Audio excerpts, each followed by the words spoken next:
Sara Carvajal, bienvenida. Muchas gracias, Pablo. Hola, Lina. Hola Sara, qué bueno tenerte por acá, bienvenida. Lina Arango, bienvenida. Muchas gracias Pablo. No, como si no te hubiéramos visto nunca por aquí, ¿no? Sara sí es la primera vez que está en Palabras Mayores y espero que esté muchas veces, porque es Muchas una gracias. activista y una periodista y una persona que le he visto algunos escritos realmente interesantes, no solamente por honestos, sino por directos y además con una irreverencia que me ha gustado muchísimo. Cuéntanos un poquito de ti, Sara. ¿Cómo es que estuviste tan de moda en las redes sociales gracias a la policía? No, pues inclusive esto empezó antes. Yo siempre he sido muy curiosa del tema político, pues quería hacer política, pero pues me di cuenta que siendo yo era muy difícil, o iba a terminar muerta por ahí, o quién sabe qué me iba a pasar. Entonces empecé a notar que desde el activismo, que tampoco me gusta llamarlo así, no electoral, podría participar y hacer, pues participar en algunos cambios y participar en algunos procesos. Entonces yo viví un tiempo por fuera. Cuando volví a Colombia, decidí venir a Colombia cuando empezó el tema del acuerdo de paz y se iba a firmar el acuerdo. Entonces dije, yo quiero, o sea, yo quiero vivir en Colombia en paz. O sea, esto jamás lo he visto, pues.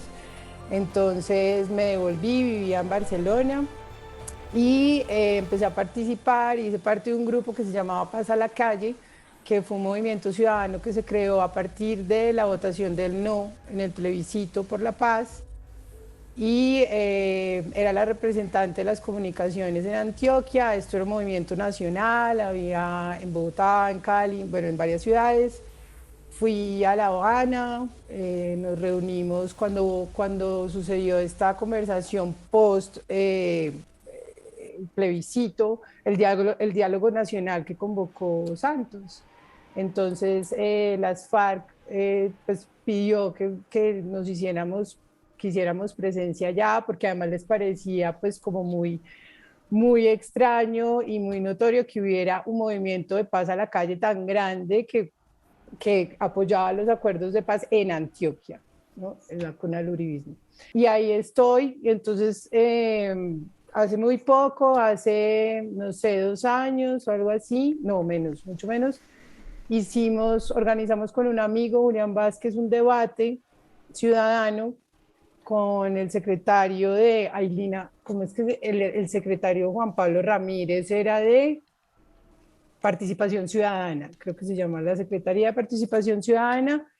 Y ese debate fue muy controversial, muy polémico, y de ahí como que explotó la cosa, y a raíz pues, de las marchas también del paro, me empezó a perseguir la policía. ¿Cuándo empezó? ¿Cómo ha sido? ¿Has denunciado? ¿Qué ha pasado con eso? Mira, no, empezaron a buscarme. Yo manejo un carro que ni siquiera está a nombre mío, está a nombre de mi mamá, y empezaron yo donde estaba, y estaba el carro parqueado, se lo querían llevar. Entonces llegaba el tránsito y me decía, usted, nos acaba de llamar la policía y usted tiene un carro ahí parqueado y ese carro es sospechoso, entonces no los vamos a llevar. Bueno, entonces yo de alguna forma me salía de la situación, explicaba, no sé qué. Inclusive los policías de tránsito nunca entendían por qué se tenía que llevar mi carro.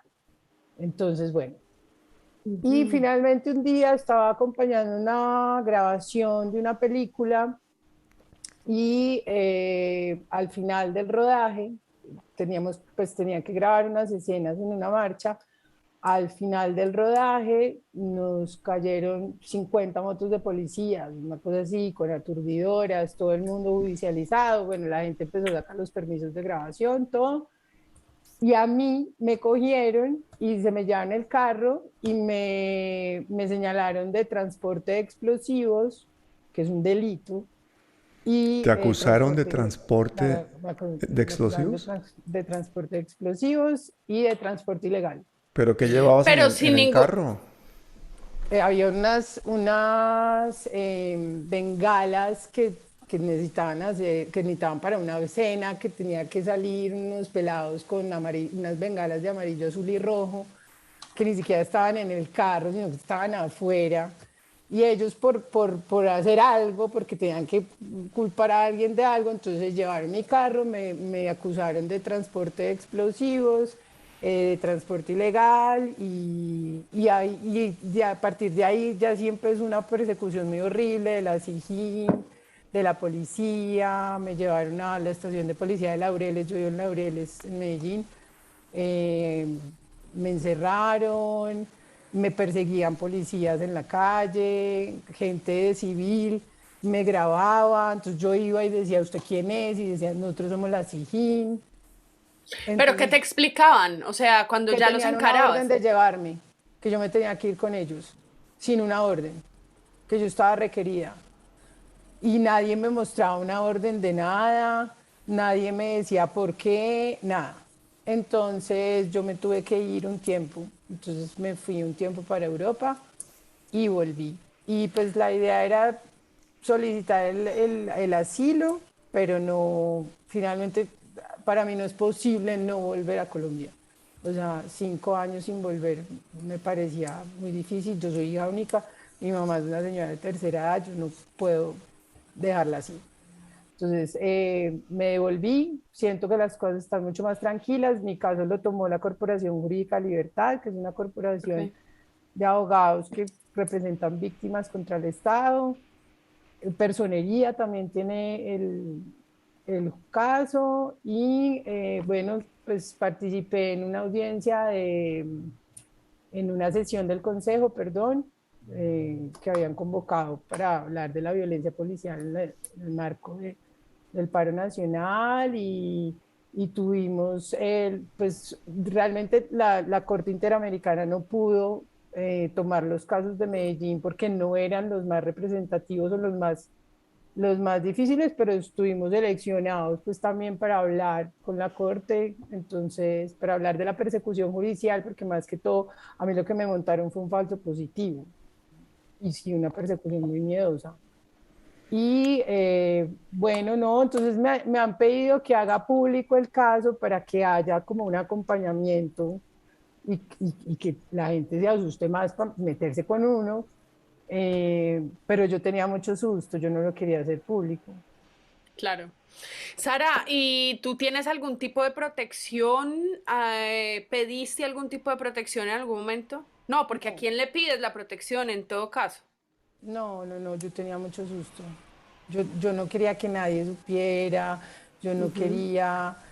Y es más, es que yo soy tan irrelevante, o sea, es que también yo miro la dimensión de este tema y es que gente tan irrelevante ya está perseguida a estos niveles que yo digo, pero ya, yo ya no tengo nada más que hacer aquí, o sea, yo ya estoy supremamente vulnerable, o sea, donde yo haya y pida protección o diga algo o pronuncie una palabra, me matan o me hacen, que yo decía, yo para dónde me voy a ir con esta gente de la SIJIN a un calabozo yo sola, entonces cada vez que me decían se va para la SIJIN, yo me voy, pero no sola, yo sola no me voy y se tenían que aguantar, pero yo creo que los policías nunca están acostumbrados a que uno les diga que no. Casos como el tuyo hay cientos en Colombia y en estos días vamos a invitar a Lirio Uribe, que está haciendo unas entrevistas muy interesantes con muchos de los jóvenes que están siendo judicializados, algunos con casa por cárcel, otros en las cárceles, a raíz de las protestas sociales en Colombia. Este estado de alarma en el que estamos en este momento con estos falsos positivos judiciales se suma al ya bien conocido genocidio colombiano contra los líderes sociales y contra los defensores de derechos humanos. Dar este aviso, ¿no?, de alarma a la comunidad internacional, porque desafortunadamente, repito, nuestras embajadas están siempre totalmente cooptadas por el mismo gobierno que está ocasionando Claro. estas violaciones de derechos humanos. Pero yo quería preguntarles a ustedes dos como antioqueñas por un personaje que está en este momento pues como muy de moda, que es Daniel Quintero, el mismo que denunció la corrupción en el grupo empresarial antioqueño, pues que le quieren hacer ahora una revocatoria como alcalde.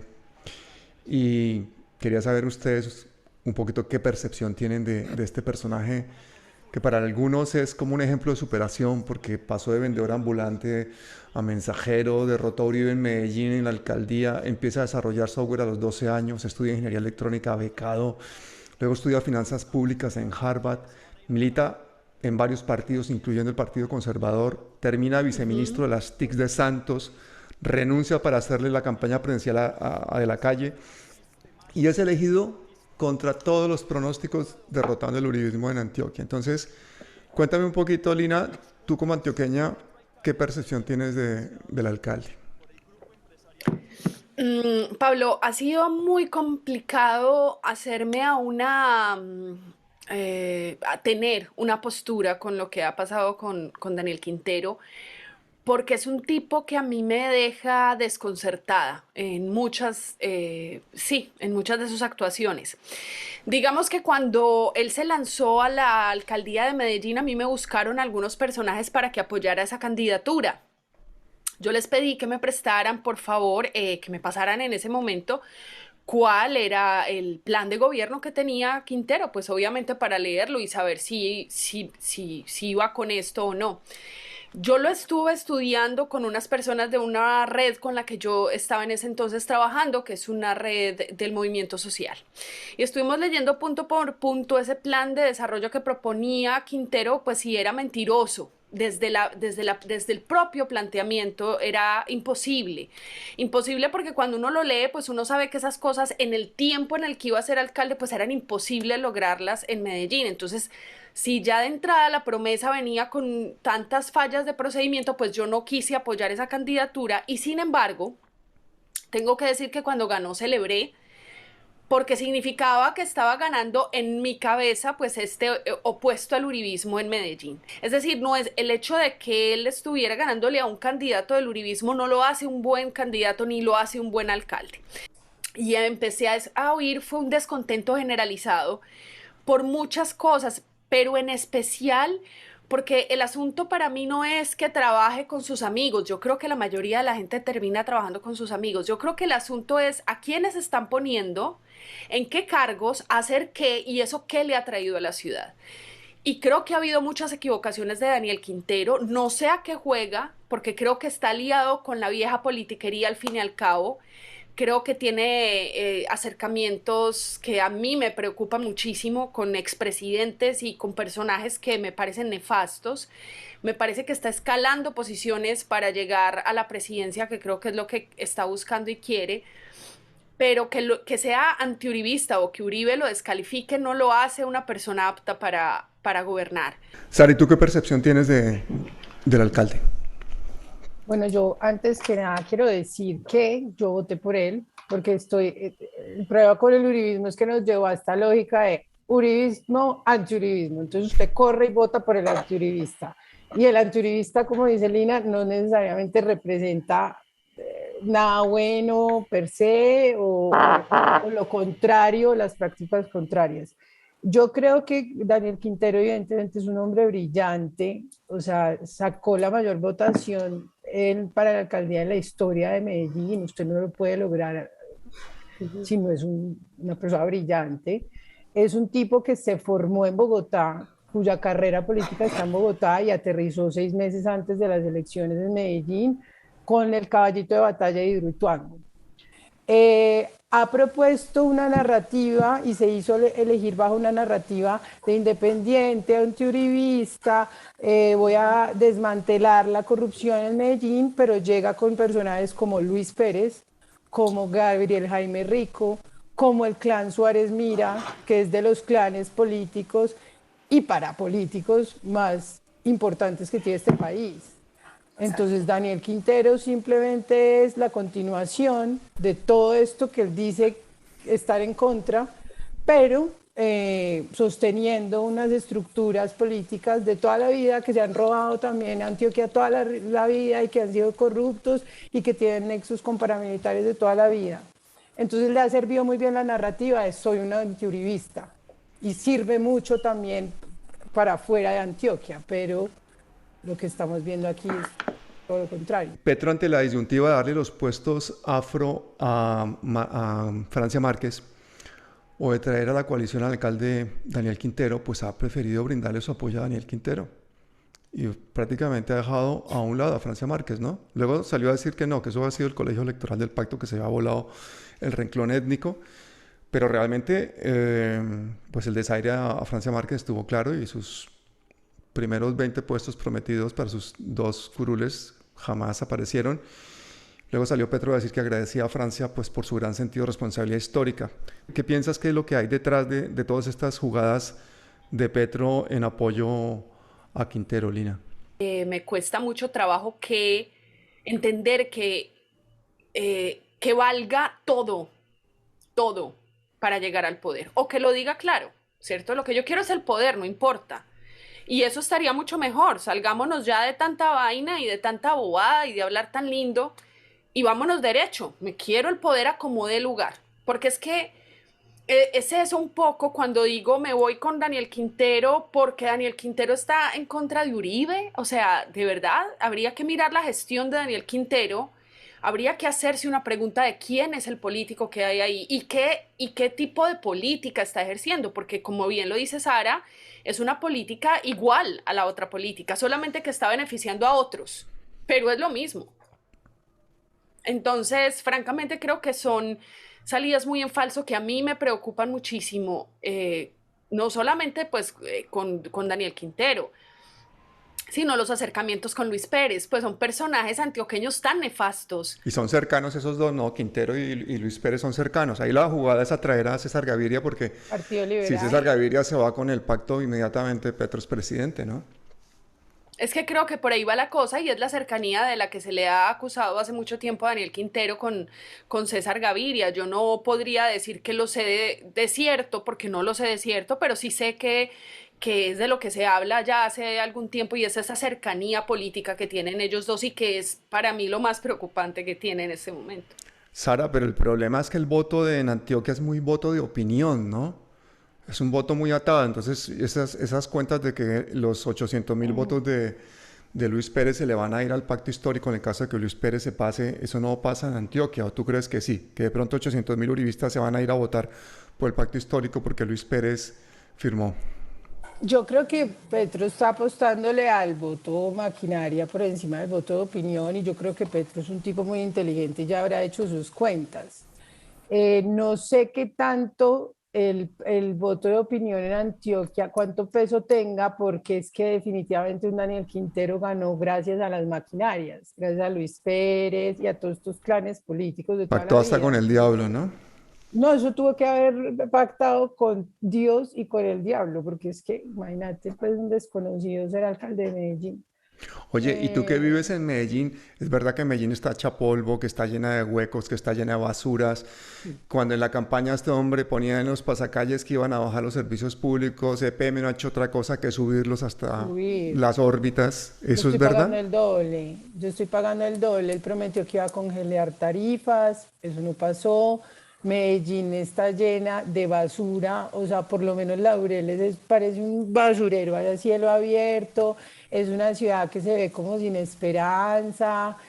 También Medellín está teniendo un problema, es que Medellín no está teniendo proyecto de ciudad hace rato. Entonces va uno y mira un Barranquilla, se la va a llevar por delante a Medellín, porque entonces si bien este Daniel Quintero tiene un proyecto de ciudad de la cuarta revolución industrial, usted no lo ve pues aquí en ningún lado.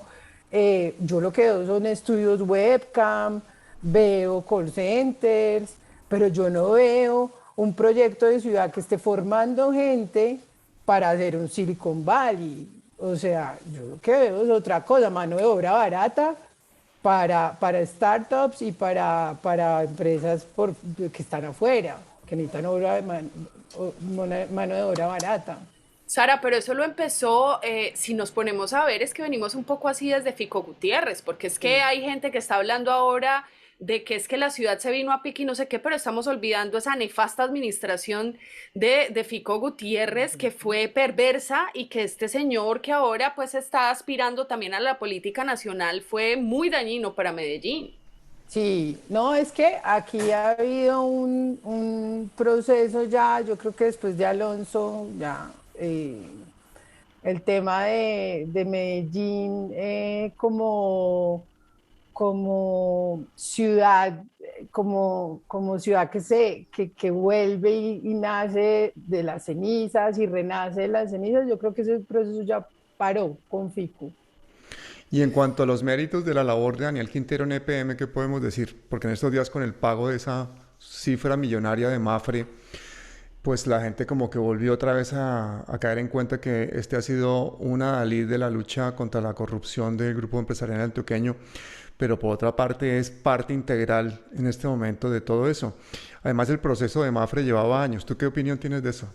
Eso era un proceso que llevaba años, eso iba a salir sí o sí. Es como cuando tú se está ganando indulgencias con Padre Nuestros ajenos, pues o sea, no vamos a decir que se van a negar no sé, lo que hizo respecto de Hidroituango y sus denuncias, pero todo eso era capital político, no hay un interés real en su comunidad, si me entiendes, son formas finalmente políticas de lograr adeptos, no es otra cosa. Y para mí lo del seguro es que esto iba a pasar, entonces es como, ay, sí, lo logré, pero ¿lograste qué?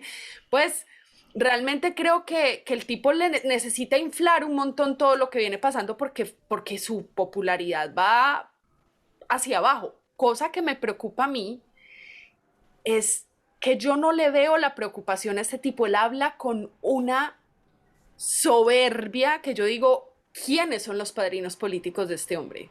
O sea, ¿qué tan poderosos tienen que ser los padrinos políticos de este señor? Sara, y todas esas acusaciones que tiene él de dar contratos y cargos a familiares y conocidos y amigos, ¿eso está bien documentado? ¿Eso es así? Sí, eso es así y está, o sea, Daniel Quintero no hubiera podido sacar ninguna iniciativa en el Consejo si la bancada del Centro Democrático no le trabajara a él, porque es que del Centro Democrático está Ramos, que es contradictor, eh, y pare de contar. También es un tipo que llega con una narrativa que es que, claro, hay una corrupción definitivamente en Antioquia, el GEA, los grupos económicos tienen que replantear también su relación con la ciudad y el departamento y las instituciones públicas y privadas, pero este señor no está haciendo nada de lo que está diciendo. A ver, con EPM estaba loco porque los contratistas fueran los que pagaran. Entonces estaba loco, desesperado. No pagan y para que las aseguradoras no pagaran, se tenía que inventar que es que había corrupción. La Contraloría ya dijo, aquí no hubo corrupción. Entonces las aseguradoras tienen que pagar. Entonces él se atribuye el triunfo de que las aseguradoras pagan, pero es que las aseguradoras pagan porque lo que encontró la Contraloría no fue corrupción, fueron errores técnicos, de haber acelerado unos procesos, que si bien está muy mal hecho, ninguna aseguradora paga porque haya corrupción, eso no lo cubre un seguro. Los Ujú. errores técnicos y de ingeniería son los que están cubriendo las aseguradoras, que era lo que Daniel Quintero no quería. Él quería era sacarle 4.000 millones de pesos, de dólares, perdón, a los contratistas, que obviamente ninguno lo tiene y ninguno va a pagar, diciendo que había corrupción. La Contraloría dijo no, pagan las aseguradoras. Daniel Quintero sale a decir gracias a mí, no fue gracias a usted, usted estaba tratando de que las aseguradoras no pagaran, Lo contrario. Ujú. lo Ujú. contrario. Entonces, y lo que ha hecho es darle la calificación EPM, le cayeron todos los acreedores. Cuando Daniel Quintero decidió demandar a todos los contratistas de EPM por encima de la junta directiva, Ah, sí. salieron todos los de la junta directiva y llegaron todos los acreedores de EPM a cobrarles. Entonces, ¿sabe qué pasó? Entonces, salieron todos los de la junta directiva, llegaron los acreedores. Uno de los acreedores es el BID, el Banco Interamericano de Desarrollo. Entonces a Daniel Quintero le tocó salir corriendo a buscar la plata para pagarle al BID. ¿Quién le prestó la plata? El Banco Sudameris. ¿De quién es el Banco Sudameris? ¿Quién está metido con el Banco Sudameris? Los Gilinski.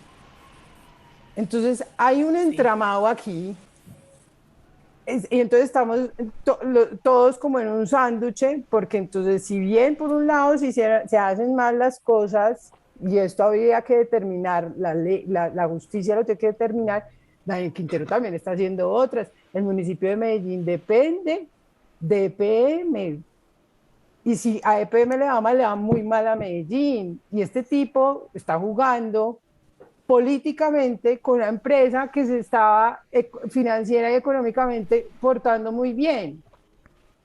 A Entonces mí me ya da un tiene, poquito de pesar con Antioquia, de verdad, que es porque se viene una campaña cochina de trapos sucios, de escándalos, de confrontación, que no va a dejar hablar de los programas que necesita Antioquia ni Medellín. Va a ser una campaña de juzgados, escándalos, pero ¿y Antioquia qué? Yo recuerdo que una vez Isabel Cristina Zuleta, en una de las entrevistas en el canal, decía que Antioquia le debe mucho a Colombia, porque Antioquia le ha hecho también mucho daño a Colombia. ¿Ustedes qué opinan de eso como antioqueñas? Lina, empecemos por ti. Pues es que no tenemos sino que mencionar a Uribe como antioqueño, Pablo Escobar como antioqueño, y claro, decimos ya con eso estamos hablando de uno pues de los daños más grandes, pero es que no se nos puede olvidar que eso ocurrió no porque fuera Antioquia, pues ocurrió porque es que hay una cosa que pasa en Colombia entera. Antioquia ha sido muy conservador, eso no es un secreto para nadie, y sin embargo ha tenido figuras tan importantes y emblemáticas.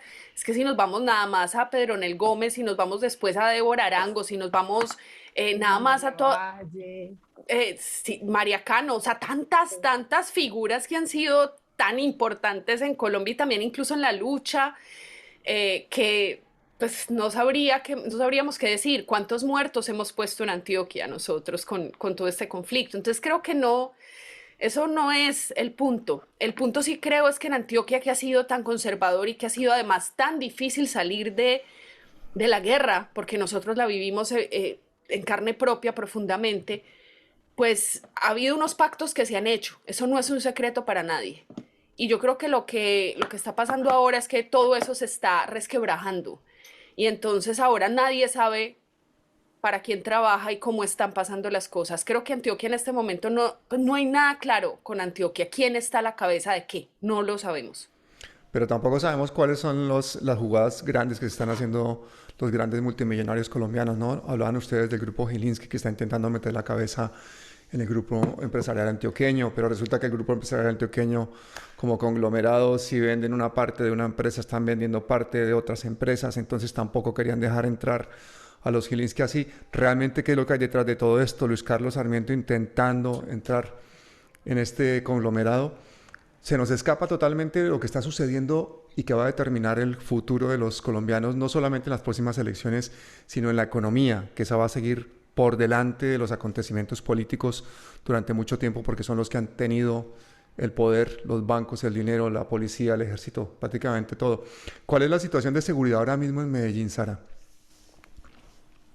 en Medellín, bueno, ayer leí que el 2021 fue uno de los años menos violentos de los últimos, no sé, no me acuerdo, como que hubo, ahí salió Daniel Quintero diciendo De los que menos.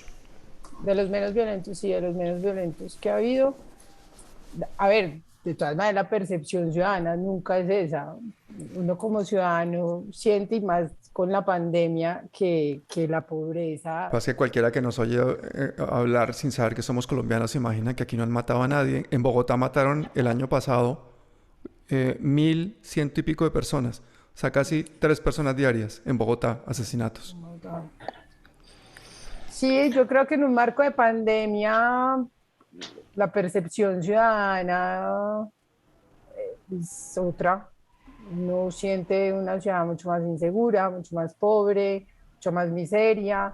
Muchos venezolanos que se habían ido están volviendo, entonces también propaga mucho la sensación de que hay gente de verdad pasándola muy mal.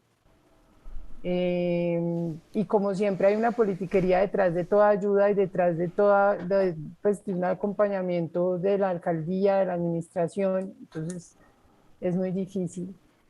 Lina, ¿a Muy ti te difícil. gustaría volver a Medellín? Ah, de vacaciones sí, quisiera mucho ir y Sí. pasar un par de meses en Medellín. Medellín me parece una ciudad muy difícil, me parece una Mm. ciudad muy difícil, en todos los sentidos muy difícil. Y me parece que es una ciudad que ha tenido vacas sagradas, que no se tocan y que todo el mundo sabe que no se tocan, como si fuera un pueblito chiquito. Y eso me parece horrible. Y me parece que es una ciudad encantadora. O sea, yo creo que no hay una ciudad con un mejor clima en el mundo y no sabemos, no tenemos idea, pero tenemos el mejor clima del mundo. y tenemos una ciudad maravillosa en muchísimos aspectos, pero creo que también es una ciudad muy difícil, consumista, arribista, racista, machista, goda, camandulera. Es una ciudad muy difícil y para las mujeres sí que es una ciudad difícil, exigente, estéticamente hablando, de un nivel de exigencia bárbaro, pero además en la calle pórtate como una dama y como una señora de la iglesia católica de allí de Santa Teresita, que es la iglesia, pues que se me vino a la cabeza, no, quién sabe por qué, dónde quedó, no, yo no sabe, pero sí, me parece una ciudad que cuando yo la pienso con toda nostalgia y la añoro muchísimo, sus calles, es muchas cosas, pero también me parece una ciudad tremendamente difícil y con un regionalismo que no nos ayuda. Me parece tenaz lo que está pasando con los venezolanos en Medellín, lamentable bajo todo punto de vista, como si no hubiera paisas por todo el mundo tratando de salvaguardar la vida y como no se les ocurre pensar que así estamos muchos afuera. Yo no sé qué está pasando con los venezolanos en Medellín, Sara? Lo que deben estar pasando en todas partes de Colombia, yo creo. Sí, ¿Qué pasa? sí, ¿Racismo descarado? sí, ¿Cuál sí. ha sido la actitud de Daniel Quintero ante los venezolanos, por ejemplo? Inclusive quería hablar de eso. En las marchas, gran parte de la violencia estuvo dirigida a los venezolanos, de la policía estuvo dirigida a los venezolanos. Entonces, no, pues Daniel Quintero, yo no sé, yo he oído a Claudia López hablando sobre los venezolanos, a Esta sí Daniel ha sido Quintero no le he oído claramente una sola xenofóbica, palabra. sí. Ella ha Sí, sido muy xenofóbica y en ese sentido Quintero no lo ha sido, pues en no. tanto el discurso público no. Ahora, lo que se ve en la percepción de las calles y también yo creo, Sara, ponete a pensar es que Medellín, ¿quién iba? Nadie, nadie. Entonces fue una ciudad que siempre fue cerradita, cerradita, muy endogámica y de repente empieza a llegar un montón de gente nueva y es una ciudad tan cerrada, tan costumbrista, tan la finca el fin de semana, tan la familia y los primos, tan que le es difícil recibir a cualquier extranjero. Ahora imagínate tú, si ese extranjero es pobre. Usted ve aquí gringos, europeos, reyes del mundo, Así. pero porque vinieron con dolaritos y euritos, pero usted, un pobre, no se lo va a aguantar, no Oye, se ¿y la lo actitud de aguanta. Daniel Quintero como jefe de la policía ha sido como la de Claudia López de lavarse las manos y permitir que la policía haga lo que le dé la gana? ¿Cómo ha sido Pues, su papel durante estas protestas sociales? Fico no mandó nunca al ESMAD a la Universidad de Antioquia. Bueno, Eso iba a pero decir. Daniel yo Quintero con creo que ha eso, sido el único el alcalde que ha único No que metido mandó. fregues. el ESMAD a la Universidad de Antioquia. O sea, es que eso es como que, ¿qué? No, de no creer. Sí, Y yo voy a darles pues, digamos, uno tiende a ser muy intransigente con el tema del ESMAD, la policía, entonces uno dice, esta gente es responsable, y lo son políticamente, de todo lo que haga irregular estos organismos. Pero, a ver, Claudia López yo no la he visto mandando gente a la Universidad Nacional, al ESMAD, a la Universidad Nacional, a Daniel Quintero, sí. Y yo puedo entender que haya un punto en que digan nosotros hasta cierto punto tenemos control de la policía. Yo sí creo que la policía es una institución que se regula a sí misma. Yo sí creo. Pero eso de haber mandado a la Universidad de Antioquia, les mando, eso solo lo ha hecho Daniel Quintero. Sara, y la sí. pregunta obligada, ¿y tú extrañas vivir en Europa? Pues mira, que es que yo viví más que todo la mayor parte del tiempo de mi vida en Bogotá. Entonces me hace falta mucho Bogotá, pero sí me hace mucha falta vivir en un sitio donde pueda sentirme segura. ¿Y vas a seguir haciendo activismo mientras estés en Medellín? Ahí a veces lo pienso mucho. ¿Ya te dejaron en paz los policías? Hasta ahora no me han solicitado ni me han requerido. Vamos a ver si después de esta entrevista. Yo te lo dije antes de la entrevista, que lo pensaras. Ay, Sara, me da risa, pero no me da risa es porque es tan absurdo que tú dices, que tú digas, no me han requerido y yo solamente puedo pensar el nivel al que hemos llegado en Colombia. Nosotros no somos capaces de darnos cuenta de lo mal que estamos, porque cuando uno está tan mal y metido dentro del mal, pues no lo ve tanto. Pero cuando logra apartarse un poquito, que una persona sea perseguida por el solo hecho de participar activamente de la política de su país, por participar, y cuando digo participar es hablando, diciendo, comunicando, informando, investigando, lo que sea, y que sea una persona que empiece inmediatamente a tener persecución judicial que la haga salir de su país, como Andrea Aldana, la periodista también, y no solo ella, todos los de Cuestión Pública que ahora han tenido que salir del país, es que es absurdo. O sea, es de verdad absurdo. Es como, no se puede llamar dictadura porque no le podemos poner ese nombre, pero es bien parecido, ¿no, Pablo? Bastante parecido. Y lo que también estaba pensando ahora es cómo te va en tu programa, Lina, porque tú tienes un canal de YouTube, tienes tu programa del Café con Lina, con Larango. ¿Qué tal te ha Sí. ido? Nada que ver con palabras mayores, ¿no? Ahí sí tienes tiempo, tranquilidad y ritmo para poder hacer unas conversaciones muy amenas, ¿no?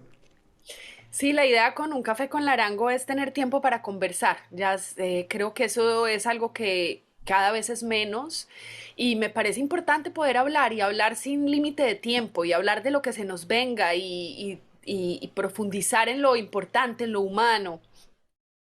Un mensaje de despedida para este año que empieza, Sara. Pues mi mensaje de despedida es que creo que nos tenemos que desenmarcar un poco de la lógica de el antiuribista es bueno, el uribista es malo. Yo creo que podríamos meterle un poquito más de reflexión al tema porque se nos están colando unos personajes también que nos están haciendo mucho daño.